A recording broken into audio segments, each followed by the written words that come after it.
Max Scherzer was brilliant on Sunday night and believes he has finally figured out his slider. That's great, but the problem is the Mets season could be lost at this point. It might be too little, too late, and who knows, that slider might be used for another team at the trade deadline. We're going to discuss what was a really rough weekend of Mets baseball and where this team goes from here on today's edition of Locked On Mets. You are Locked On Mets, your daily New York Mets podcast. Part of the Locked On Podcast Network, your team every day.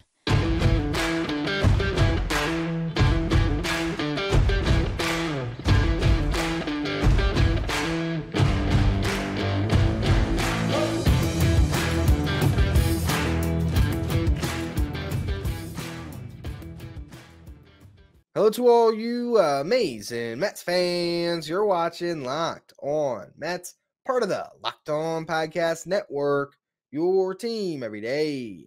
I'm your host, Ryan Finkelstein. If you want to find any of my work, follow me on Twitter at FinkelsteinRyan. You can also find some of my writing at justbaseball.com, where I work as the managing editor.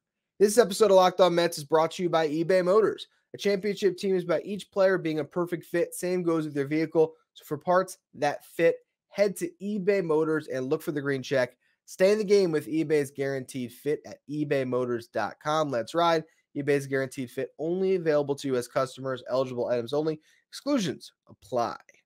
Well, what a horrible weekend of baseball for the New York Mets. I don't think there's any better embodiment of putting lipstick on a pig than the Mets walk-off victory on Sunday night, where you put up a combined, what was it? Before that, 2 runs in 3 games. Okay. Got shut out. You put up 1. And then you have 1 run through 9 innings. You barely make it to extras. And you bring up your best bunter and Louis Guillorme. And he fails to get the bunt down twice before finally just being forced to hit. And he just happens to get a hit. And you get a walk-off victory out of it. And look, it's great. The Mets were able to salvage a win. And honestly, I'm not trying to knock Guillorme by any stretch of the imagination. I saw the at-bat where he's the second pitch. It comes in on him. He barely gets out of the way. He looks pissed off. He looks like he almost wants to charge the mound. He said after the game he was pissed at himself, but it looked like he was a little bit pissed at how that pitcher was throwing inside on him as, you know, the 2 guys in the corners crash, and no one really thinks that he's going to even take the bat off his shoulder and swing. And because he's clearly there in a tie game to try to get that runner to third so the Mets can hit a sacrifice fly and just barely escape with the win. But I did see after that second pitch comes in on him, he looks like he wants to kill a guy. And I was like, you know what? I think Guillorme might actually come through here. When you have the corners collapsing the way they were, it allows a guy that can, you know, put a good swing on a ground ball to have a hole. And he was able to put one right over the bag, and the Mets get a victory. And that is great. And it's good to see. And Max Scherzer pitched really well on Sunday. And you could say the same thing about Kodai Senga on Saturday. But this team, they look like a team that is just trying not to lose and isn't going for wins. And I guess the perfect embodiment of that is winning this way. You're trying not to lose. You're trying to do the right thing. You're trying to get the bunt down, get the guy to third. You don't believe that you're going to get a hit. You're just trying, all right, can we put the ball in play twice and get that ghost runner in for an unearned run for the Dodgers pitching staff, but we get a win? Can that please happen? And yes, they got the victory. But what happened to the bats the first 2 nights? I get it. You know, Julio Urias is a very good pitcher. At the same time this year, he just went out against the Mets and he put up 6 scoreless and he lowered his ERA to 4.35. It's not like he is a top 5 Cy Young candidate like he's been in years past. He did look good. But the Mets got 1 hit in the game. 1 hit in the entire game. I know the Dodgers are good at pitching. Well, historically. 1 hit, 1 walk in the game. Your first game out of the break. You won 6 of 8 heading into the break. And I did think it was a bad omen that they lost the last 2. Because if they had even just won that final game heading into the break and won that series, they would be riding high and have some momentum. And they lost all the momentum of the 6-game winning streak. All of it. But you still aren't that far removed from it, you know? And hey, you come out of the gates firing against a good team, you win a series against the Dodgers, all right, you can build some momentum. In the first game out of the break, it's 1 hit, 1 walk. Yes, the pitching was not good in that game. Okay? 6 runs allowed. And Justin Verlander walked 6, which I believe was close to a career high. I think he had a no-hitter through 4, but walked 6 and gave up 3. And David Peterson comes out of the bullpen, and that didn't look great. And you go through the whole thing, and there's still no one you could trust in that bullpen. You still have Dominic Leone out there and Drew Smith, and all of that is bad pitching, and you can explain that for the 6 runs allowed. But the 0 that you put up, the goose egg, in front of a home crowd coming out of the break, that's lifeless. And then Kodai Senga delivers for you the next night. 6 strong innings, allows just 1, 9 strikeouts. I tweeted out during the game, the fact that Kodai Senga has been the Mets ace is both amazing to watch and every bit the reason why they're in this position right now, because they haven't gotten it from Verlander and Scherzer. And again, they didn't get it from Verlander in the first game. But it's the offense again that put up a measly 3 hits, 3 walks, 1 run. That's it. That's all the offense they could muster. And yes, Tony Gonsolin can be a good pitcher. It's not like he's having the best season. I think he's even just getting his footing. If I recall correctly, I have to look right now, make sure I'm right about this one. Yeah, I mean, last 7 games before this, or I guess including this, was a 5.59 ERA. So this was the start to get his footing after struggling for a while. But it's the Mets, so he was able to limit them to basically nothing. And then it's Bobby Miller, the rookie. And look, he's a good pitcher. Don't get me wrong. But the entire lineup can't get anything more going. You got 6 hits, a walk, 1 for 6 with runners in scoring position. The 1 hit was at the end of the game. So 0 for 5 in the 9 innings that mattered in the beginning. And look, we can sit here and we can quibble about bullpen management and all that. Man, when your team puts up, I'm not even counting that last run. They put up 2 runs in a 3-game series, and then they got lucky that the Dodgers didn't score in that final one because Scherzer was good. We're going to talk about Scherzer in a second here. But that is just a brutal showing for a series. Brutal. So we'll see if the Mets, after a day off, can find a little bit of momentum, but I am not counting on it. So maybe that means you trade Max Scherzer. That's what I want to talk about next. He thinks he figured out his slider. We'll discuss if he has first. Today's episode is brought to you by Sleeper. Want the chance to win more money with less picks? Head to Sleeper, where you can win up to 100 times your money on 2 or more fantasy baseball picks. Sleeper is now offering up to 100 times payout for up to 8 pick contests, where you can choose as many as 8 players that you like and pick more or less on your favorite baseball stats like home runs, strikeouts, hits, and more. Get your picks right and you can win big. Plus, they have group chat functionality where you can see and copy your group's picks with just the tap of a button. Entries can be made in 30 seconds or less. It's that easy, and they have safe and fast withdrawals. Use the promo code LOCKEDON. You'll get up to a $100 match on your first deposit. Terms and conditions apply. See Sleeper's terms of use for details. Currently operational in over 30 states. Check out Sleeper today. Guess what, everybody? Max Scherzer has fixed his slider. Only took a little bit more than 3 months. And how many starts is he at this point in the season? He has started 17 games, nearly 100 innings pitched. He got the slider fixed. Yeah, he gave up 8 home runs on it. 6 home runs given up on the fastball. Wonder if you figured that one out yet. But he's got it. Look, Max Scherzer was great in this start. And after the game, he told the media that it was a stupid mistake all year, and he finally figured out. He couldn't understand what was wrong. And then pitching in a rainy day game. His cleats were a little heavy and he wasn't picking up his foot.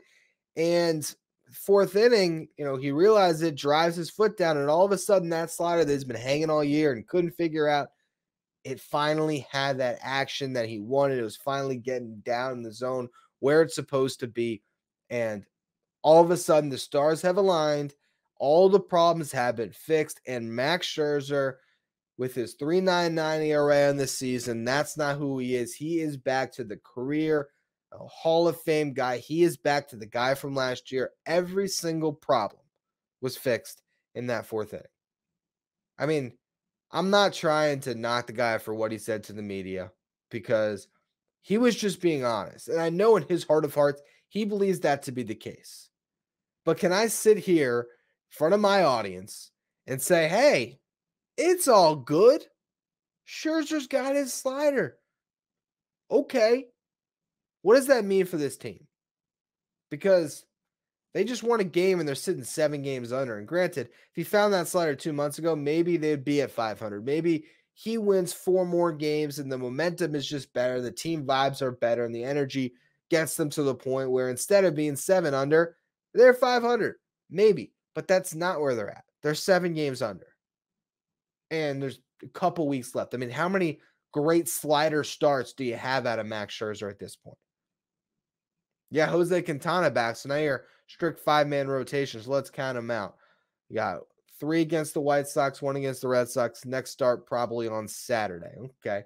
1 more against the Red Sox, 2 against the Yankees, 2 against the Nats. He probably pitches twice before the deadline.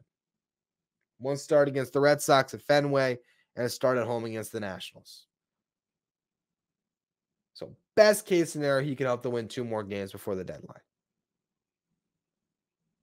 Obviously it's 1 game at a time, everything else. The Mets currently, after their weekend, are sitting 8.5 back, I believe. Yeah, 8.5 back in the wild card. 8.5. Not getting any easier.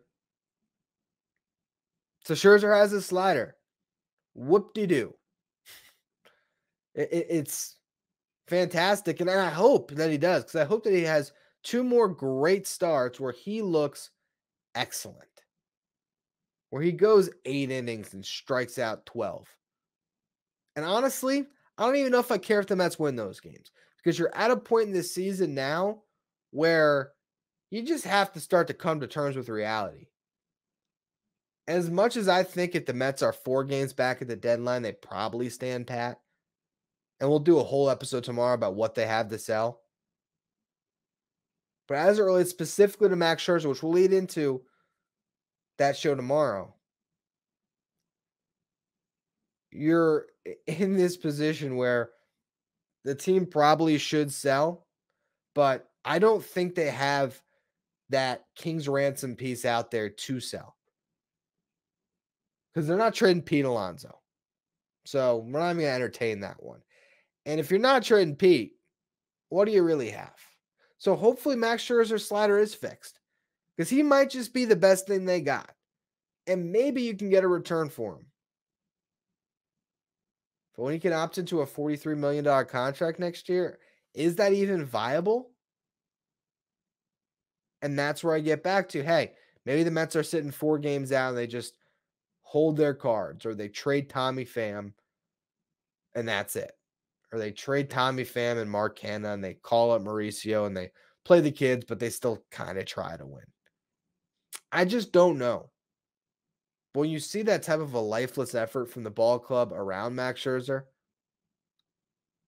it just leads you to wonder where exactly this team's going. So maybe that slider nets the Mets a team's top 20 prospect. I want to discuss next, sort of leading into our conversation for tomorrow. What do the Mets have to sell? Is there any chance that they actually can trade their aces? We'll get to that in a minute. First, though, another word from our sponsors. So could the New York Mets trade either of their aces at the deadline? Unlikely, honestly. You look at Justin Verlander. Next year, he's due $43.3 million. He has a vesting option for 2025 when he's going to be 42 years old. And if he throws 140 innings next year, he gets that option, player option. So I can just tell you right now, Justin Verlander's not being traded.